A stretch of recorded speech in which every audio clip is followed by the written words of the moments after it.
Hello everyone. आज हम transformation of simple, compound and complex sentence सीखेंगे। Number 1, she had beautiful eyes, they were of no use to हर।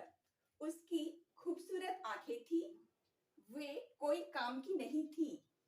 तो इसको हम तीन तरह से डिवाइड करेंगे। एक सिंपल में बनाएंगे, एक कंपाउंड करेंगे और एक कॉम्प्लेक्स करेंगे। ठीक है, तो सिंपल में कैसे बनाएंगे? Her beautiful eyes were of no use to her. उसकी खूबसूरत आंखें किसी काम की नहीं थी।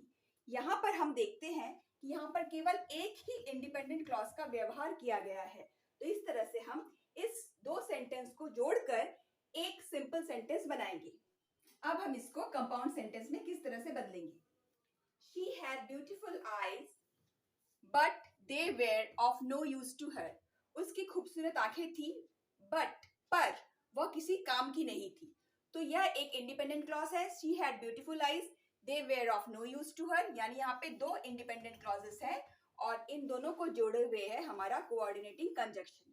तो इस तरह से हम कंपाउंड सेंटेंस बनाएंगे जिसमें दो इंडिपेंडेंट क्लॉजेस होते हैं और उसको जोड़ने के लिए हम कोऑर्डिनेटिंग कंजक्शंस का यूज करते हैं। अब नंबर 3 है complex sentence. Although she had beautiful eyes, they were of no use to her. यद्यपि उसकी खूबसूरत आंखें थी, वह किसी काम की न थी। तो यहाँ पर हम she had beautiful eyes, they were of no use to her, यहाँ पर एक इंडिपेंडेंट क्लॉज है, एक डिपेंडेंट क्लॉज है और इसको जोड़े है although ने, जो कि सबऑर्डिनेटिंग कंजक्शन है। Number 2 sentence, I turned from the window, I faced the girl. मैं खिड़की की तरफ से घूमी, मैंने लड़की को देखा। तो इस तरह से दो सेंटेंस है, इसको हम सिंपल में कैसे बनाएंगे? Turning from the window, I face the girl. खिड़की की तरफ से घूमकर मैंने लड़की का चेहरा देखा।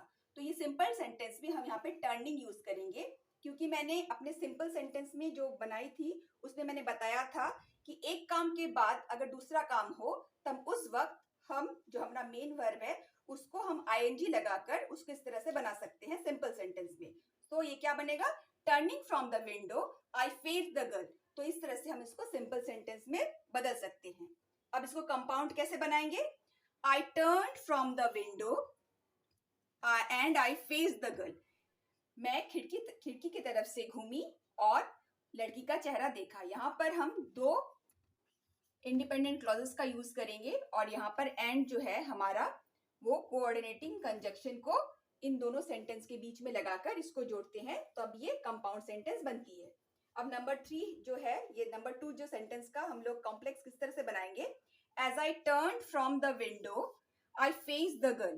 तो यहाँ पर एज जो है वो सबऑर्डिनेटिंग कंजक्शन है और यहाँ पे आई turn from the window I face the girl, यहाँ पर एक इंडिपेंडेंट क्लॉज है और एक डिपेंडेंट क्लॉज है। तो इस तरह से एक डिपेंडेंट क्लॉज, एक इंडिपेंडेंट क्लॉज और एक सबऑर्डिनेटिंग कंजक्शन को जोड़कर हम कॉम्प्लेक्स सेंटेंस बनाते हैं। और यदि आपको कोई डाउट हो तो आप मेरे दूसरे वीडियोस देख सकते हैं जिसमें मैंने इसको बहुत अच्छे से बताया भी है कि कोऑर्डिनेटिंग कंजक्शन किसे कहते हैं, सबऑर्डिनेटिंग कंजक्शन किसे कहते हैं, इस सब के बारे में मैंने वीडियो बनाया है।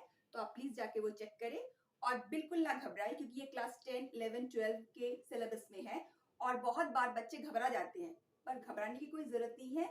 आप हर एक सेंटेंस को ठीक से देखें, फिर इसको ट्रांसफॉर्म करें, फिर देखिएगा किस तरह से इजीली बन जाती है।